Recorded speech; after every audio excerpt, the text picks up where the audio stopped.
आज ज्योति की शादी है। ज्योति एक गरीब घर से है, लेकिन बहुत ही सुंदर, सुशील और गुणवान लड़की है। वो खुद को आईने में निहार रही थी। थोड़ी देर में बारात आ जाती है और शादी की रस्में भी शुरू हो जाती है। तो ज्योति की ननद तुलिका अपनी सहेलियों के पास जाती है। अरे क्या हुआ, तुम दोनों को भूख नहीं लग रही है क्या? चलो अब खाना भी खा लो। अरे खाना खाए भी तो कैसे खाएं? यहाँ कितनी भीड़ है। हाँ, लगता है पूरे गांव वालों को बुला लिया है शादी में। अरे कोई बात नहीं, शादी में तो ऐसा होता है ना, रिश्तेदार दूर दूर से शादी अटेंड करने के लिए आते हैं। अरे हाँ हाँ, सब मालूम है। कैसे हैं रिश्तेदार? वैसे तुलिका यार, तू बुरा मत मानना, लेकिन समझ नहीं आ रहा कि तेरी माँ ऐसी गरीब लड़की से शादी क्यों करवा रही है तेरे भाई की। अरे क्या करूँ यार, मैंने भी माँ को मना किया था, लेकिन क्या करूँ, वो सुनती किसी की कहाँ है। माँ की एक सहेली है, उन्होंने अपनी बेटी की शादी किसी अमीर लड़की से करवाई थी। अच्छा, लेकिन उस लड़की ने अपने ससुराल वालों के नाक से चने चबवा दिए थे, बस इसलिए माँ तब से अमीर लड़कियों से डरती है। अच्छा, अरे लेकिन सारी अमीर लड़कियाँ बेकार थोड़ी होती है। अब हम ही देख लो, हम कितने परफेक्ट हैं। वही तो। अरे वैसे भी मेरे भाई की नौकरी अच्छी है नहीं, और तू तो मेरे घर की हालात जानती ही है, इसीलिए मेरे भाई को भी ऐसे एकदम करोड़पति की लड़की मिल जाती। अरे कोशिश तो करते, मिल ही जाती कोई ना कोई। वही तो, इससे तो अच्छी मिल जाती। अरे छोड़ यार, अब जो हो गया सो हो गया। चलो अब खाना खा लो यार, बहुत रात हो गई है। हम अब क्या ही कर सकते हैं, भीड़ में घुसकर खा ही लेते हैं, और क्या। हाँ चलो। अच्छा ठीक है, तुम लोग खाना खा लो, मैं गेस्ट को देख लूं थोड़ा। तुलिका वहाँ से चली जाती है। अरे यार, ये सब्जी कितनी फीकी है, ना कोई टेस्ट है ना कुछ। इससे अच्छा तो मैं बाहर का ही कुछ ऑर्डर करवा कर खा लेती। वही तो। और ये देखो दूसरी सब्जी, ये तो बिल्कुल पानी की तरह है। यक, शादी कम फॉर्मेलिटी ज्यादा लग रही है। वही तो, ये तो तुलिका हमारी बेस्ट फ्रेंड है, इसीलिए आ गए, वरना हम लोग ऐसी पार्टी में आना तो दूर दूर से भी ना देखें। हाँ। तभी वहाँ ज्योति का छोटा भाई अमन इन दोनों की बकवास बहुत देर से सुन रहा था। अभी इन दोनों को बताता हूँ। लेकिन तभी का की माँ पीछे से आ जाती है और उसे रोक लेती है। देख बेटा, आज तेरी बड़ी बहन की शादी है, इसीलिए आज कोई गड़बड़ी मत कर। अरे माँ, लेकिन इन दोनों को तो देखो, कब से क्या क्या बोले जा रही हैं, बदतमीज कहीं की। अरे बेटा, वो लड़के वाले हैं, उन्हें बोलने का हक है, और वैसे भी हम लोग गरीब हैं, इन सब के सामने हमारी कोई औकात नहीं है। माँ, ये लोग सिर्फ अमीर हैं, कोई भगवान नहीं है जो हमें इनकी सारी बातें सुननी पड़ेंगी। बेटा, अपने गुस्से पर काबू रख। क्या तू नहीं चाहता कि तेरी दीदी की शादी अच्छे से हो जाए? देख, अगर कोई गड़बड़ हुई तो हो सकता है तेरी बहन की शादी भी टूट जाए, और तुझे तो मालूम है कि ज्योति की शादी कितनी मुश्किल से हो रही है। अमन अपनी माँ की ये सारी बातें सुनकर चुप बैठ जाता है। ठीक है माँ, आप जैसा कहो। चल, अब वहाँ तेरी जरूरत है। ठीक है। दोनों वहाँ से चले जाते हैं। खैर, थोड़ी देर बाद शादी संपन्न हो जाती है और ज्योति की विदाई हो जाती है। क्यों माँ, घर में गरीब भाभी लाकर बड़ी खुश हो ना तुम? कैसी बातें कर रही तुलिका, तेरी भाभी अभी बाथरूम में है, कहीं सुन लेगी तो? वाह वाह, गरीब भाभी को आए हुए एक दिन भी नहीं हुआ और अभी से आपको उनका खौफ हो रहा है। चुप, कभी कभी कुछ ज्यादा ही बोलती है तू। अरे बोलो क्यों ना माँ, शादी में मेरे दोनों दोस्तों के सामने इतनी बेइज्जती जो हो गई भाभी के परिवार की वजह से। अरे आखिर तेरी भाभी के घर वालों ने ऐसा क्या किया था जो तेरी बेइज्जती हो गई? हाँ, क्या माँ, आप तो ऐसे कह रही हो जैसे आपको कुछ पता ही नहीं है। देखा नहीं आपने, ना कोई ढंग से अरेंजमेंट थी और ना ही ढंग का खाना था। अरे लेकिन तुझे पता है कि उनके घर की कंडीशन कैसी है? अरे इसीलिए तो मैंने आपको उससे शादी करवाने के लिए मना किया था। चुप हो जा तुलिका, अब इस बात पर ज्यादा बहस नहीं होगी, समझी? अरे तो मैं आपके और भाई के लिए अच्छा ही सोच रही थी। भाई ने बचपन में पढ़ाई में ध्यान नहीं दिया, तो उसकी अच्छी नौकरी भी नहीं है, तो मैंने सोचा था कि अगर घर में अमीर भाभी आ जाएगी तो शायद घर की कंडीशन कुछ ठीक हो जाए।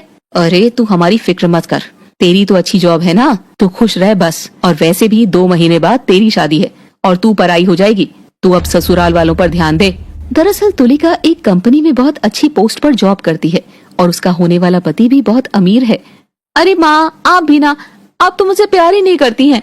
अरे बेटा, मेरा दिल ही जानता है कि मैं अपने बच्चों से कितना प्यार करती हूँ। हाँ माँ, आई एम सॉरी, मुझे पता है कि आप हमसे बहुत प्यार करती हो और आपने कितना स्ट्रगल करके हम दोनों को बड़ा किया है। हाँ बेटा, ये हुई ना होशियार लोगों जैसी बात। तू ज्यादा अपनी उन पागल सहेलियों की बात मत सुना कर। माँ ऐसे मत बोलो उन्हें, वो दोनों जैसी भी है मेरी दोस्त हैं। हाँ हाँ ठीक है, अब जा और देख तेरी भाभी को कुछ चाहिए तो नहीं, बाथरूम से निकल आई है वो। 10 दिन बाद तुलिका अपनी भाभी ज्योति के साथ मार्केट में जाती है। तो ज्योति भाभी, आपको कौन सी नेल पेंट पसंद आई है? ये वाला। हाँ, ये वाली मुझे भी पसंद आ रही है। हम वही वाला ले लेते हैं। हाँ, अच्छा भैया, ये नेल पेंट कितने की है? भाभी जी, ये नेल पेंट 150 रुपए की है। हाय राम, आपने क्या लूट मचा रखी है?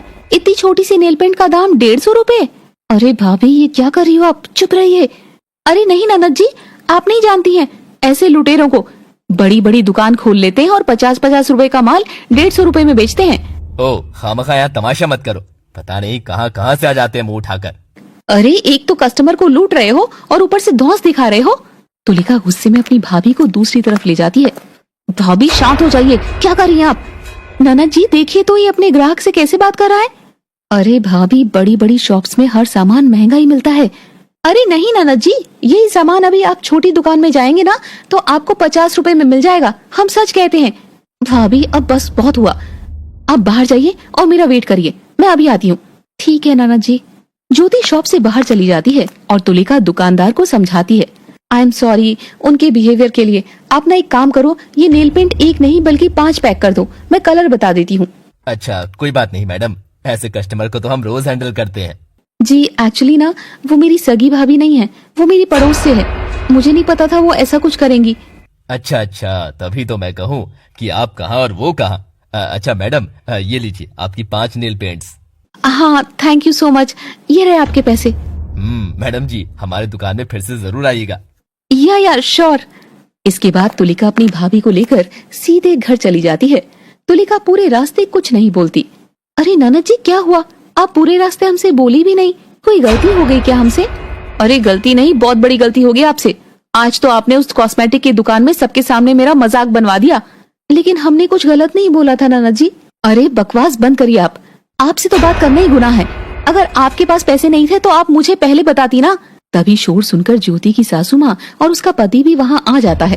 अरे क्या हुआ तुलिका, क्यों इतना चिल्ला रही है तू? वही तो, ऐसा क्या हो गया जो तू अपनी भाभी को डांट रही है? सबके पूछने पर तुलिका दुकान वाली सारी बात उन दोनों को बता देती है। सच में बहुत बेइज्जती करवा दी इन्होंने आज। अरे तो क्या हो गया, तू अपनी भाभी को ये सब बातें अच्छे से समझा भी तो सकती है। गुस्सा क्यों करती है इतना? सासू माँ, हम तो बस सच बोल रहे थे।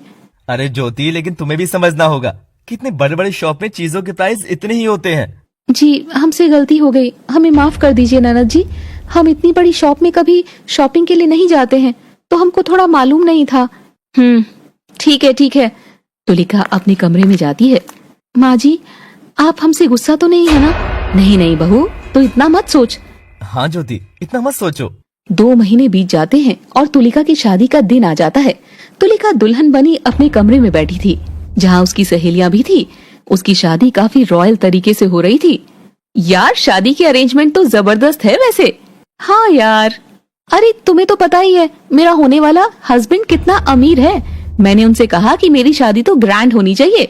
बस फिर क्या, ये सुनते ही विलास ने मुझे 20 लाख रुपए दे दिए और मैंने 10 लाख रुपए मिलाए। तू तो बड़ी लकी है यार। हाँ, अब लोग कहेंगे अमीर ननद गरीब भाभी। वो तो है। खैर शादी संपन्न हो जाती है और इस बात को कुछ दिन बीत जाते हैं। वहीं तभी एक दिन केशव की उस दोस्त के साथ कुछ झड़प हो जाती है और बात इतनी बिगड़ जाती है कि दोनों में हाथापाई भी शुरू हो जाती है। तो आखिर केशव और उसके दोस्त के बीच ऐसा क्या हुआ था कि दोनों में हाथापाई शुरू हो गई, और क्या होने वाला है इस कहानी में आगे जानने के लिए देखिएगा अमीर ननद के घर आई गरीब भाभी का एपिसोड नंबर 2।